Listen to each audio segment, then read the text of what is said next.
네, 오늘 말씀의 주제는 견고한 진을 버려라. 성숙한 그리스도인 두 번째 시간, 견고한 진을 버려라 라는 첫 번째 시간입니다. 라는 주제로 베드로전서 2장 1절과 2절의 말씀을 같이 보도록 하겠습니다. 자, 여러분, 제가 문제 하나를 드리고 설교를 시작하도록 하겠습니다. 네, 문제 하나를 드릴 거예요. 문제를 내라고 지금 벨소리가 울리고 있는데요. 네, 자, 문제 하나를 드릴게요. 퀴즈입니다. 땡땡땡 증후군입니다. 그 땡땡땡을 맞추는 거예요. 자, 몸은 어른이지만 어른의 세계에 끼지 못하는 어른아이가 늘어나는 사회 현상을 반영하는 용어입니다. 이거 맞춰도 100만 원 안 드려요. 부정적인 의미로는 성인이 되어서도 현실을 받아들이지 못하고 타인에게 의존하고 싶어하는 심리를 뜻하는 단어입니다. 이 땡땡땡 증후군은 무슨 증후군일까요? 어떤 증후군일까요? 이 증후군은요, 피터팬 증후군이라는 증후군입니다. 이 증후군은 성인이지만 미성숙한 어린아이들에게 나타나는 특징을 가지고 있고 성숙한 행동이 아닌 어리숙한 어린아이와 같은 말과 생각을 가지고 있을 때 이 피터팬 증후군이라는 단어를 사용합니다.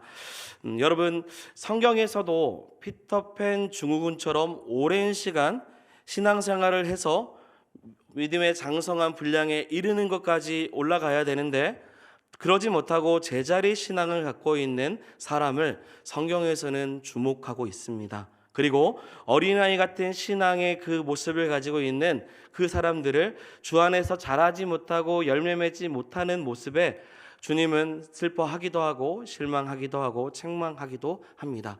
우리 지난주의 설교의 주제를 혹시 여러분 기억하십니까? 뭐였죠? 지난주 주일 설교의 주제. 네, 가멜레온 신앙을 버려라 라고 해서 정체성이 없는 세상 가서 세상의 풍요에 따라서 그러면 이렇게도 바뀌고 이런 교훈에 따라서 이렇게도 바뀌고 색깔을 바꾸는 것처럼 그리스도인의 색깔 없이 살아가고 있는 모습들을 함께 살펴보았습니다. 그러면서 영적 갓난아이의 특징 대표적인 두 가지 우리 지난 주일 함께 본 말씀 어떤 게 있었죠? 첫 번째는 쉽게 뭐 하냐면 요동한다. 우리가 함께 배웠고요. 두 번째는 무엇이죠?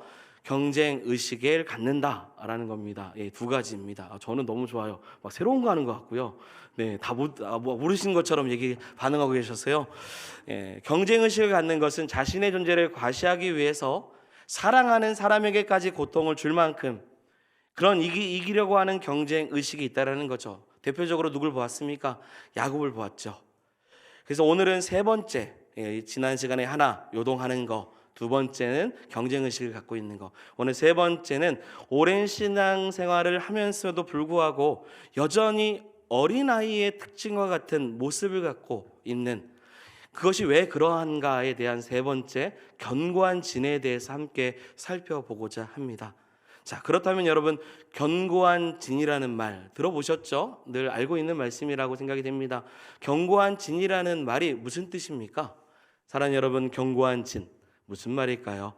여기서 진이라는 말은 진칠진이라는 한자를 사용합니다. 그래서 요새나 단단한 어떤 무리 집단을 의미할 때 사용하는 뜻이죠. 그래서 견고한 진이라는 것은 매우 단단한 요새를 의미합니다. 매우 단단한 요새, 견고한 진, 매우 단단한 요새, 누구도 들어오지 못하고 또한 그러한 상황에 있는 상태를 말하는 거죠. 견고한 진에 대해서 고린도후서 10장 4절 5절에 이렇게 소개합니다. 우리 앞에 말씀 있습니다. 같이 읽어보겠습니다. 우리의 싸우는 무기는 육신에 속한 것이 아니요 오직 어떤 견고한 진도 무너뜨리는 하나님의 능력이라. 모든 이론을 무너뜨리며 하나님 아는 것을 대적하여 높아지는 것을 다 무너뜨리고 모든 생각을 사로잡아 그리스도에게 복종하게 하니. 아멘. 여러분, 성경에서 지금 성도에게 견고한 진이 무엇이라고 소개하고 있냐면 하나님을 대적해 높아지는 모든 이론이라고 이야기하고 있습니다. 하나님을 대적하는, 그래서 높아지는 모든 이론이 뭐라고요? 견고한 진입니다. 쉽게 말하면 하나님께 가까이 나아가야 되는데 그것을 막고 있는 큰 벽과 같은 것을 말해요. 그 벽이 너무 많고 높고 그래서 하나님 앞에 나아가지 못하는 겁니다. 그리고 이 견고한 진이 오히려 하나님을 어떻게 하냐면 대적하는 무기와 같이 소개하고 있습니다. 또한 이런 견고한 진이요, 우리의 삶 속에 깊이 뿌리 내리면요, 진리 가운데 행하지 못하는 뭐가 생기냐면 불신앙이라는 것이 생기기 시작해요. 그렇기 때문에 견고한 진은 여러분 버려야 됩니다. 오늘 설교 주제가 뭐라고요?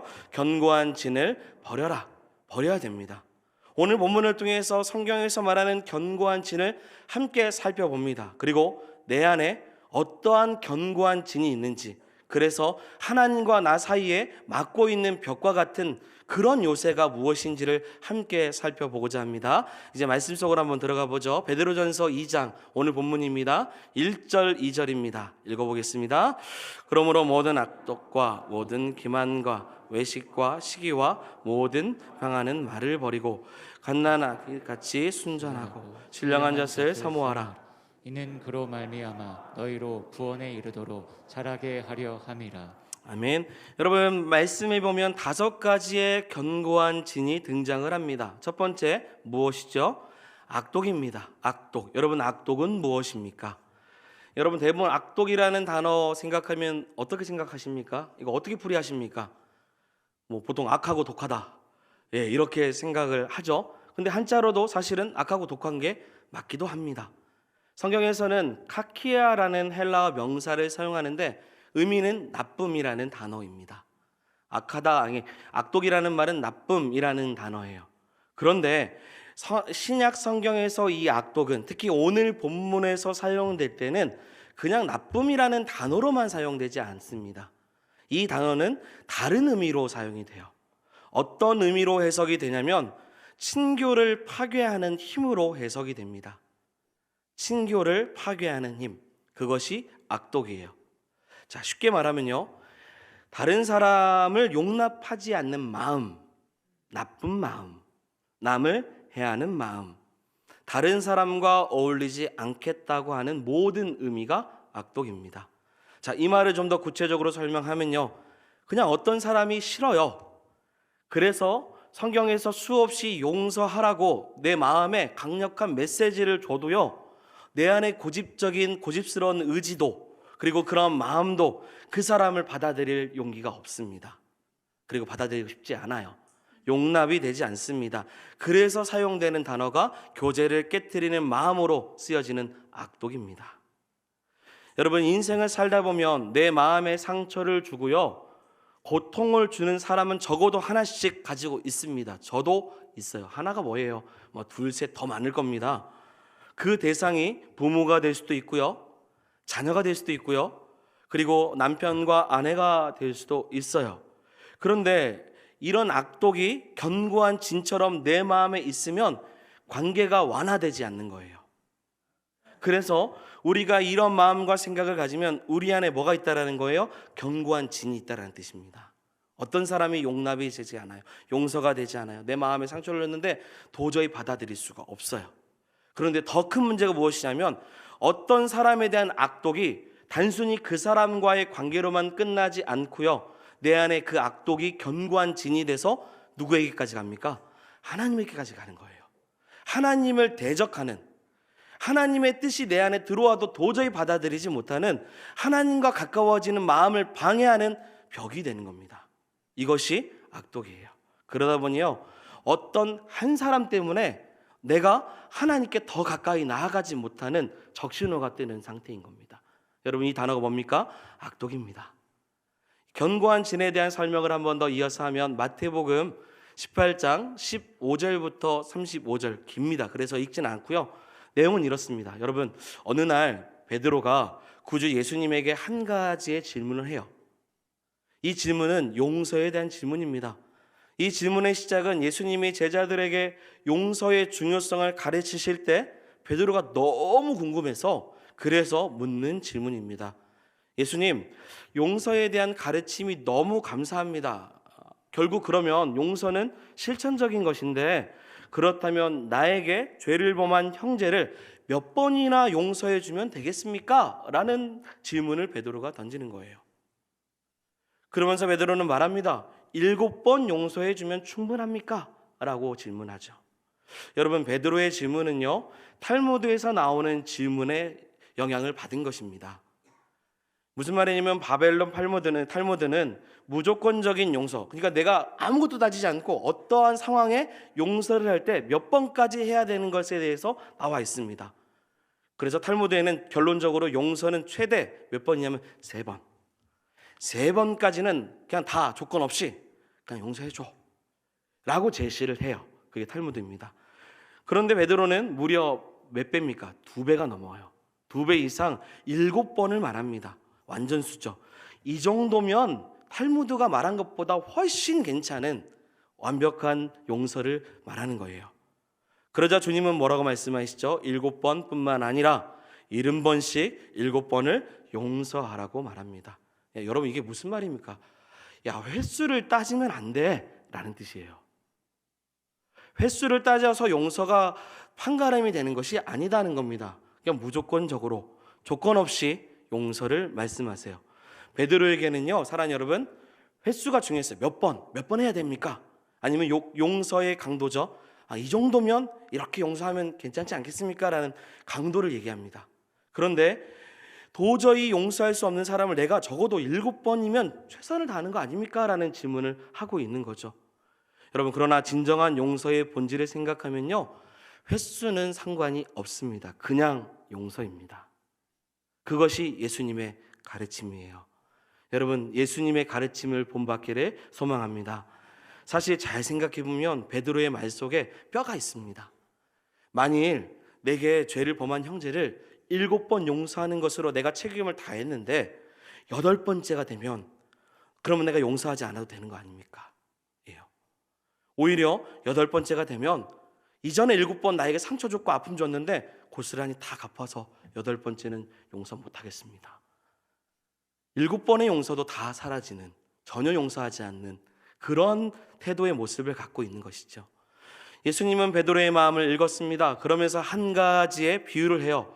어떤 나라에 임금이 있는데, 바로 그 다음 내용입니다. 임금이 있는데 1만 달란트 빚진 신하가 있었고, 여러분, 여기서 1만 달란트는요, 그 사람의 능력으로 도저히 갚을 수 없는 액수입니다. 9천억에서 약 1조가 되는 금액이에요. 하지만 임금은 그 신하를 긍휼히 여겼습니다. 그리고 모든 빚을 탕감해 주었어요. 그럼에도 탕감받은 신하는 자신에게 100데나리온, 아주 작은 금액을 빚진 동료가 간청함에도 불구하고 그 돈을 받아내기 위해서 그를 어떻게 하냐면 끌어다가 감옥에 가둡니다. 이 소식을 임금이 들었어요. 어떻겠습니까? 화가 꽉 찼습니다. 자신이 용서한 신하를 불러요. 그러면서 말해요. 네가 빌기에 내가 너를 불쌍히 여겨서 1만 달란트의 빚을 탕감해 줬는데, 그런데 너는 그를 불쌍히 여기지 않고 내가 너에게 탕감해 준 돈의 60만 분의 1에 해당이 되는 그 빚을 받아내려고 그 사람을 감옥에 넣어?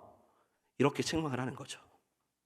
그러면서 마태복음 18장 32절에 말씀을 하시죠. 이와 같은 말씀을 하십니다. 읽어볼까요? 이에 주인이 그를 불러다가 말하되, 악한 종아, 내가 빌기에 내가 내 빚을 전부 탕감하여 주었거늘. 아멘. 여러분, 주인이 그를 뭐라고 부르죠? 악한이라고 부릅니다. 악한 종. 여러분, 여기서 악한은 악독과 같은 동의어입니다. 헬라어 단어는 달라요. 하지만 그 행위는 같아요. 악독합니다. 그리고 그를 옥에 가두라고 지시하고 옥졸에게 지키라고 명령하십니다. 여러분, 여기서 탕감해주는 임금은 누구죠? 하나님을 칭합니다. 그러면 신하는요, 저와 여러분들이죠. 하나님은 우리가 죄로 인해서 용서받을 수 없는 1만 달란트와 같은 죄악된 삶 가운데 다 그리스도 예수를 통하여서 탕감해 주신 거예요. 그것을 값으로 헤아릴 수 없는 은혜입니다. 은혜 받으셨죠? 우리는 구원 받았습니다. 그런데 탕감받았어요. 탕감받은 자가 다른 사람의 작은 허물을 보고 그 사람이 나를 힘들게 했다고 용서하지 못하니 하나님은 그를 뭐라고 말해요? 악독하다고 말하는 겁니다. 내가 다른 사람을 용납하지 않으니 결국 하나님께서도 우리를 가까이 하지 못하도록 야, 그 사람 다시 신하로 와, 감옥에 가두어서 옥졸이 지키게 만드는 거예요. 옥에 가두어지는 인생이 됩니다. 이것이 무엇 때문입니까? 견고한 진 악독이에요. 받은 은혜가 너무 큰데요, 그 은혜로 용서하지 못할 일이 어디 있겠습니까? 어찌 은혜를 잊고 다른 사람에게 은혜를 나눠주지 못하는 악독한 견고한진을 내 마음에 가득 채워서 왜 그렇게 살고 있냐라는 것이죠. 그래서 결론적으로 마태복음 18장 35절에 이렇게 말씀을 하십니다. 같이 한번 읽어보겠습니다. 너희가 각각 마음으로부터 형제를 용서하지 아니하면 나의 하나님께서도 너희에게 이같으리라. 아멘. 여러분, 우리가 서로를 충분히 용서해야 될 이유는 여기에 있습니다. 우리가 용서하지 않으면 나의 하나님, 하늘의 아버지께서 너희에게도 이같이 하겠다고 말해요. 그래서 다시금 옥에 가둔 것처럼 합니다. 여러분, 용서하지 않으려고 하는 고집스러운 의지를 가지고 있다면 우리는 이 종처럼 정말로 악한 사람이 되는 것입니다. 그런데요, 사랑 여러분, 사람들이 용서하는 것이 쉬웠다면 이것이 말씀이 참 편하겠을 겁니다. 그런데 왜 용서하는 것이 그렇게 어려울까요? 왜 이렇게 힘들까요? 말씀을 곰곰이 생각해봐도 그 용서를 못하는 이유의 가장 대표적인 것은 결국은 용서의 기준을 나에게 두고 있기 때문입니다. 용서를 해야 된다는 부담감을 느껴서 용서를 할 수 없어요. 이유는 용서하고 싶지 않기 때문에, 내가 그렇게 결정했기 때문에 그 누구도 그것을 헤아릴 수 없고 변화시킬 수 없다는 거예요. 이게 뭡니까? 견고한 진입니다. 하나님보다 높아지는 이론이 내 안에 개념으로 들어와 있어요. 그래서요, 견고한 진이 내 안에 있으면 이렇습니다. 말씀을 들어도 은혜를 받아도 나는 절대 용납할 수 없어요. 악독함 또한 다른 의미로도 해석이 되는데 어찌됐건 이 견고한 진이 내 안에 있으면 나는 절대 그 다 이해할 수 없는 것입니다. 또 하나, 이 악독함의 또 다른 의미는 아까 악독이라는 단어가 성경에서 어떤 단어라고 했죠? 나쁨이라는 단어죠. 여러분, 왜 나쁩니까? 왜 나빠요? 내가 용서하지 않는 거, 근데 왜 이게 나쁩니까? 이유가 뭐냐면 용서는 둘째치고 그 사람을 원망하고 싫어하기 때문입니다. 아, 나 저 사람 용서 못해. 그러면 용서 못해가 아니라 나 저 사람 싫어. 저렇게 되는 거예요. 그 견고한 진이 내 안에 있습니다. 그러면 어떻게 해야 이 견고한 진이, 악독이 해결될 수 있겠습니까? 요한 1서에 보면 보이는 형제를 사랑하는 것만큼 보이지 않는 하나님을 사랑해야 된다고 말합니다. 반대로 말하면 보이지 않는 하나님을 사랑하면요, 사랑하는 여러분, 형제를 사랑하게 되어 있습니다. 형제를 사랑하는 것이 어렵다면요, 용서하기 어렵다면요, 사랑하는 여러분, 먼저 하나님을 더 사랑하시기를 소망합니다. 하나님께 더 가까이 나아가 하나님을 사랑할 때 자연스럽게 그 사람도 사랑하게 되는 거예요. 회복은 우리에게 있지 않습니다. 하나님께 있는 줄 믿습니다. 하나님을 사랑하게 되면 그 상처 준 사람마저도 지금은 미워요. 당장은 용서가 안 돼요. 하지만 내가 하나님을 사랑하기로 더욱더 가까이 나아가면 그 사람을 용서할 때가 반드시 옵니다. 내가 결정하면 안 오지만 하나님께 맡기고 나아가면 와요. 그냥 내가 하려고 하니까 당장 못하겠고 내 마음은 내키지가 않아요. 하지만 하나님을 사랑하기 시작하면요, 보이지 않는 하나님을 사랑할 때 보이는 형제를 사랑할 때가 있는 것입니다. 그러면서 우리는 부단히 노력해야 돼요. 여러분, 기도하십시오. 주여, 내 안에 악독이 사라지게 하옵소서. 시아버지, 시어머니, 형제, 자매, 남편, 아내, 자녀, 이웃, 나를 괴롭게 하는 존재가 있습니다. 내 안에 악독이 사라지게 하옵소서. 이렇게 간구하셔야만이 용납할 수 있는 아버지의 마음을 가질 수 있습니다. 내가 너희를 사랑한 것처럼 너희도 서로 사랑하라. 그 말씀의 실천이 결국은 하나님을 사랑할 때, 우리가 기도할 때 가능할 줄 믿습니다. 그래서 조금 이따 기도하실 때 그런 악독이 사라지도록 기도하시기를 소망합니다. 두 번째, 영적 어린아이의 특징, 견고한 진 두 번째는 기만입니다. 기만. 여러분, 기만이라는 것은요, 자신의 유익과 이익을 위해서 다른 사람을 이용하는 마음입니다. 즉, 나의 유익을 위해서 다른 사람을 속여도 되고 거짓말을 해도 되는 행위를 말해요. 우리가 지난주에 보았던 야곱이 누구를 속이죠? 근데 누굴 속입니까? 형 에서 같지만 사실은 형 에서에게는 그냥 팥죽으로 그 장자권 축복을 얻죠. 그런데 진짜 속이는 대상은 누구냐면 그의 아버지입니다. 축복을 받기 위해서, 자신의 이익을 위해서 아버지를 속여요. 자신이 형 에서처럼 보이려고 털을 붙이고 목소리를 변조합니다. 눈이 좋지 않은 아버지 앞에서 자신이 야곱이면서도 거짓으로 뭐라고 해요? 나는 에서라고 말을 해요. 누구를 기만하는 거죠? 아버지를 기만합니다. 그리고 아버지가 그를 축복해요. 그런데 그 축복은 아버지가 주지만 축복의 근원은 어디서부터 와요? 하나님으로부터 옵니다. 그러면 누구를 기만해요? 하나님을 기만하고 있는 거죠. 결국은 거짓은 모든 것을 속여서 자신이 유익한 것을 쫓아가고자 하는 견고한 진과 같은 마음입니다. 사람은요, 하루에 평균 몇 번 거짓말할까요? 여러분, 사람은 평균 몇 번 거짓말할까요? 찾아봤는데요, 너무 많아요. 왜냐면요, 연구의 대상과 실험의 상황에 따라서 거짓말하는 횟수가 달라지기 때문이에요. 그래서 미국의 캘리포니아 대학에서 심리학자들이 연구했던 연구 결과에 따르면 사람이 하루에 평균 동안 거짓말을 하는 횟수가 몇 번이냐면 200번이라고 합니다. 20명의 사람의 몸에 이 소형 마이크를 채워서 부착하고 하루에 얼마나 거짓말을 하는지 조사를 해봤더니요, 200번을 하는 거예요. 그것이 어떻게 되냐면 시간적으로 따지면 8분에 한 번씩 거짓말을 하는 거죠. 지금 예배 시간 1시간입니다. 누가 말하고 있습니까? 제가 말하고 있습니다. 저는 8분에 한 번씩, 이런 결과로 얘기하면 저는 그러한 모습이 있겠죠. 200번이란데요. EBS에서는 2017년에 기획한 이 거짓말에 대한 실험 결과에서 하루 평균 3번 가장 대표적으로 거짓말하는 내용에 대해서 소개한 적이 있습니다. 여러분, 가장 대표적으로 거짓말하는 종류 중에서 뭐가 있을까요? 어떤 거짓말을 제일 많이 할까요? 잘 아는 말이에요. 어떤 말이 있을까요? 여러분들이 쓰기도 하고요.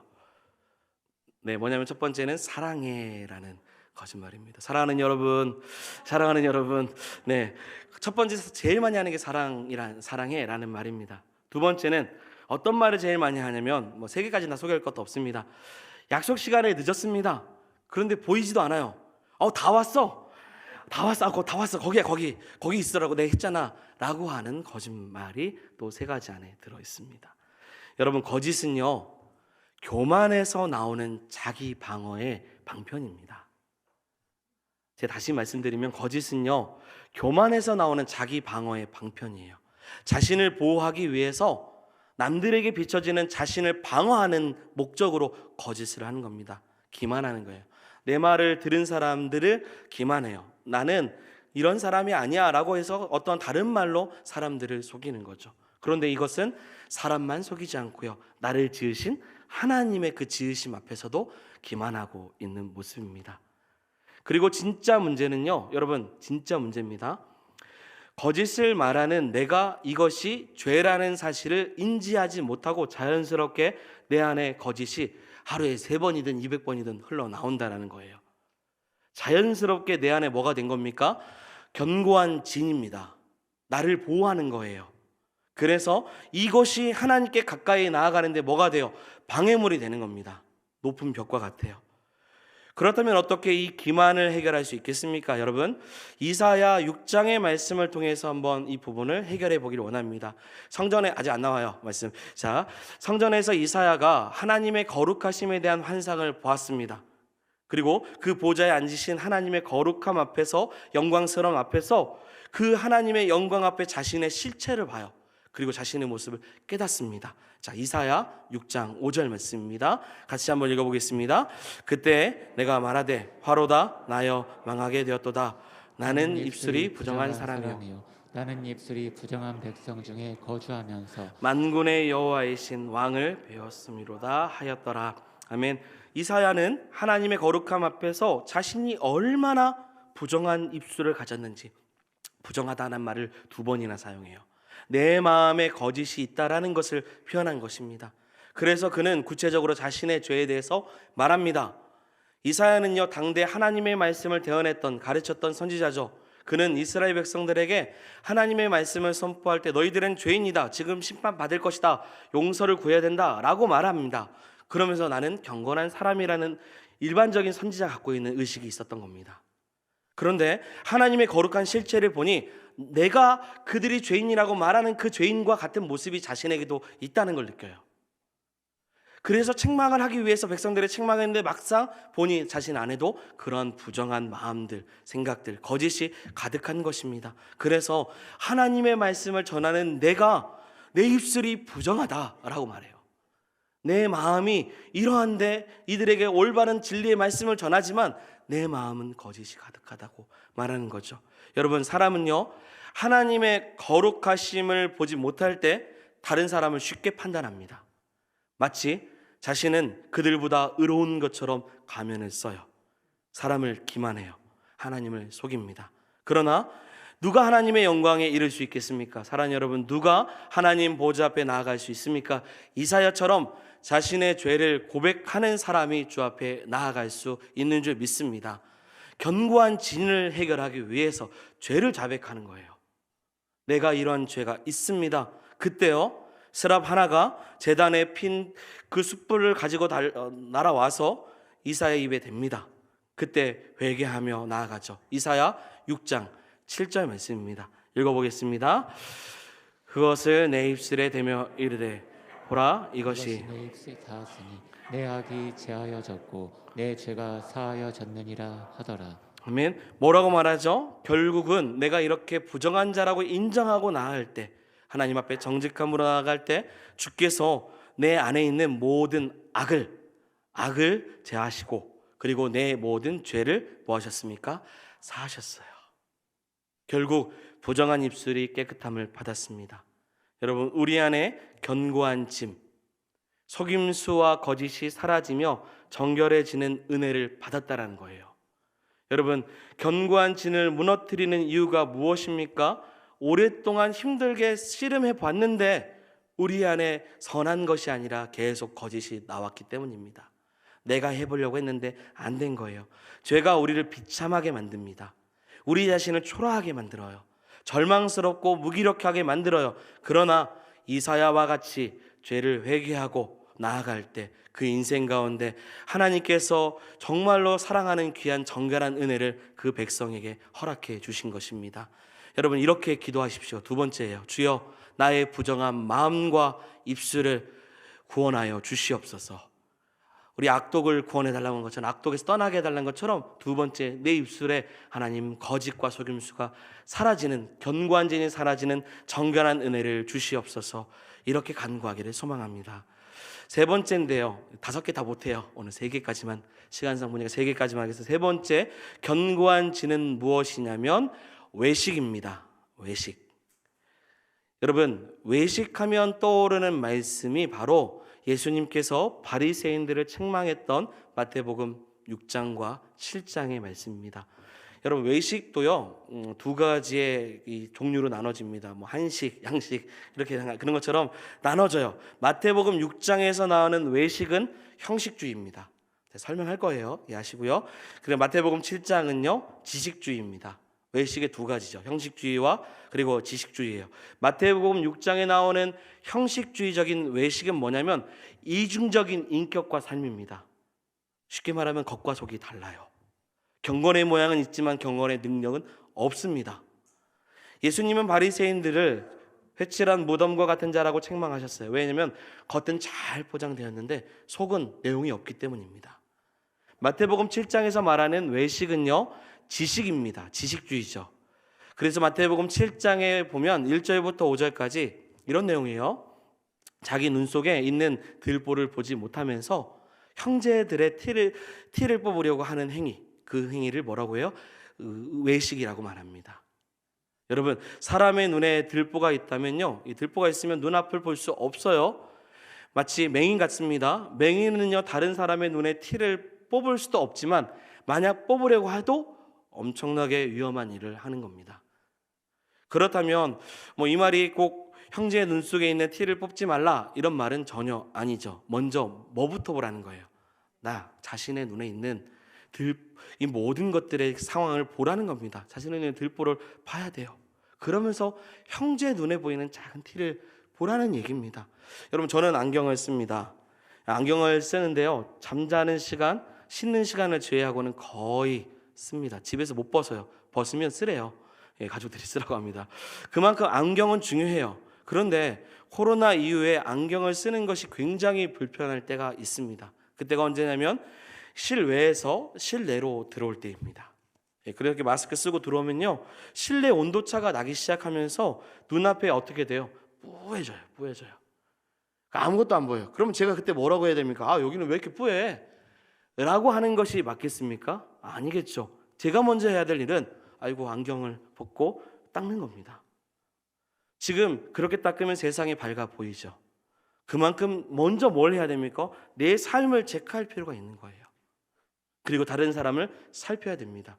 견고한 진은요, 나를 살피지 않고 다른 사람의 허물만 생각하는 모습인 거예요. 외식을 가진 사람이, 견고한 진을 가진 사람이요, 이 시간 설교의 말씀을 듣죠. 그러면 똑같습니다. 어떠냐면요, 야, 저 말씀 오늘 목사님 말씀하시는데, 야, 저 악독한 사람이 내 남편인데, 내 아내인데, 아, 저거 우리 형제 누가 들었어야 되는데, 안타까워요. 정작 자신은 그 말씀 앞에 서 있지 않습니다. 모든 말씀이 다 다른 사람을 위한 거예요 라고 생각을 하는 겁니다. 나 자신을 위한 것이 아닙니다. 이런 사람은요, 하나님 말씀을 마음에 받아들이는 것이 아니라 뭘로 받아요? 지식으로 받습니다. 그래서 지식주의예요. 요한복음 8장에 보면요, 가늠하다가 바리새인들에게 붙잡혀온 여인이 있었습니다. 그 여인을 향해서 모든 사람들이 돌을 들고 그 가늠했기 때문에 돌로 던져 죽임을 받아도 마땅하다라고 준비하고 있습니다. 그러나 예수님은요, 바리새인들에게 말합니다. 너희 가운데 죄가 없는 자가 먼저 돌을 들고 치라고 말하죠.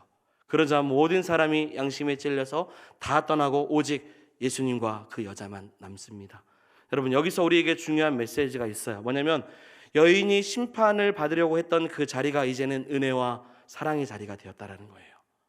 그러면서 모세의 율법은 살인하면 심판을 받고 간음하면 돌로 쳐 죽이라고 했지만 예수님은 이보다 더 엄격한 형벌에 대해서 말씀하세요. 뭐냐면 여러분, 형제를 미워하면 그 사람이 살인하는 사람입니다.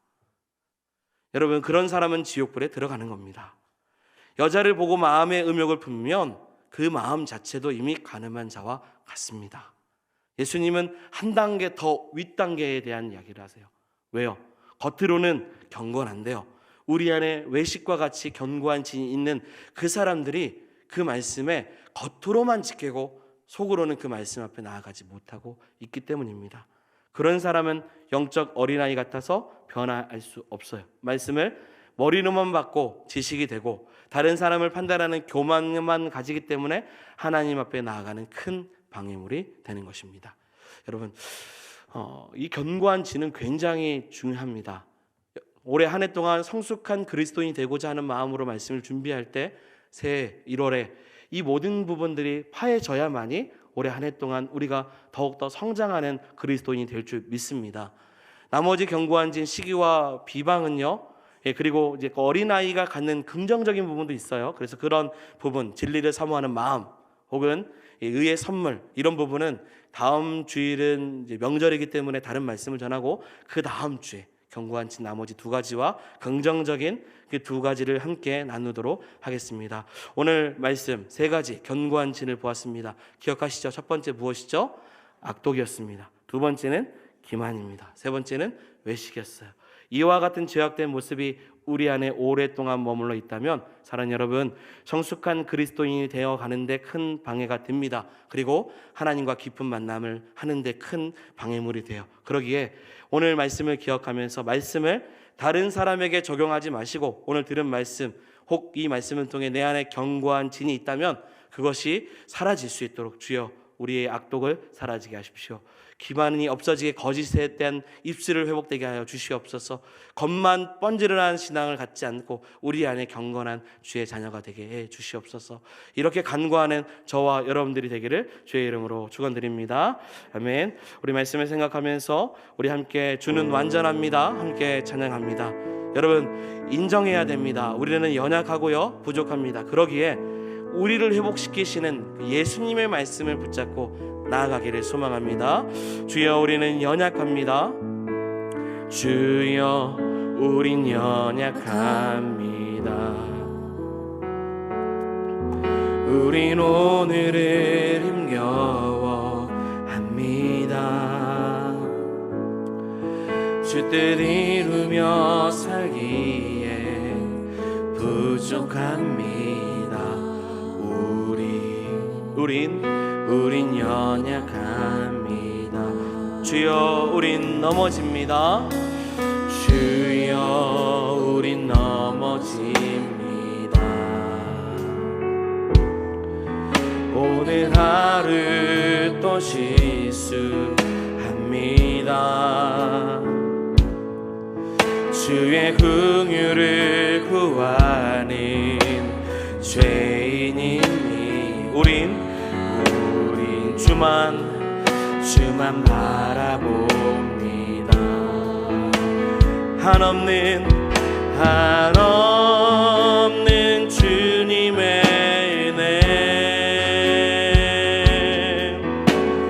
온 세상 위에 넘칩니다. 가릴 수 없는 주여 왕 온 땅 위에 충만합니다.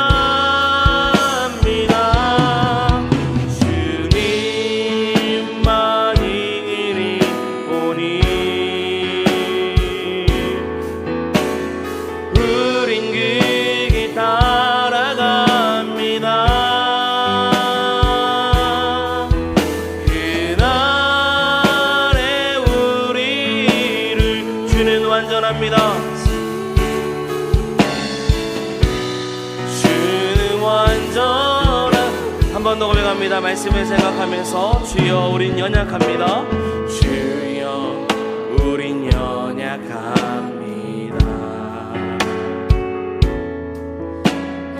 오늘은 힘겨워합니다. 주 뜻 이루며 살기에 우리 안에 부족합니다.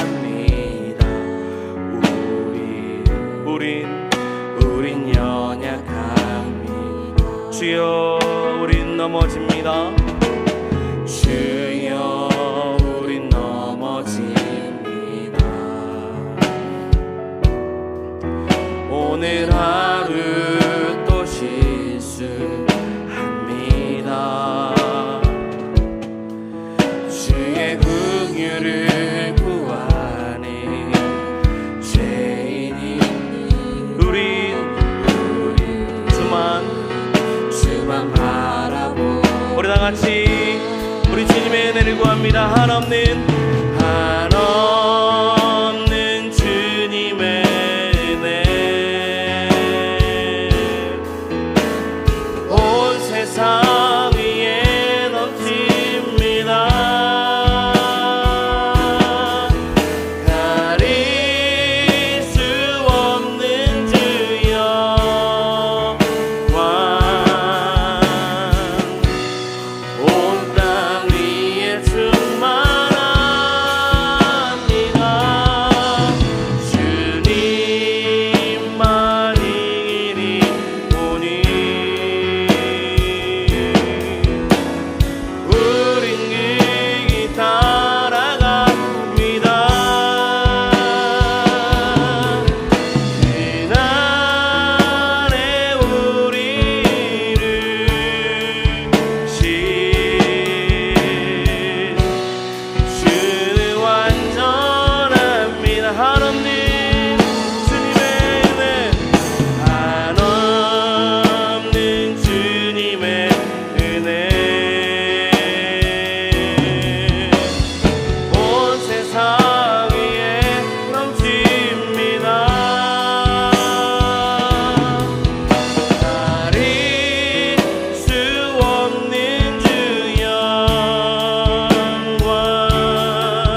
그날에 우리 이루실 그날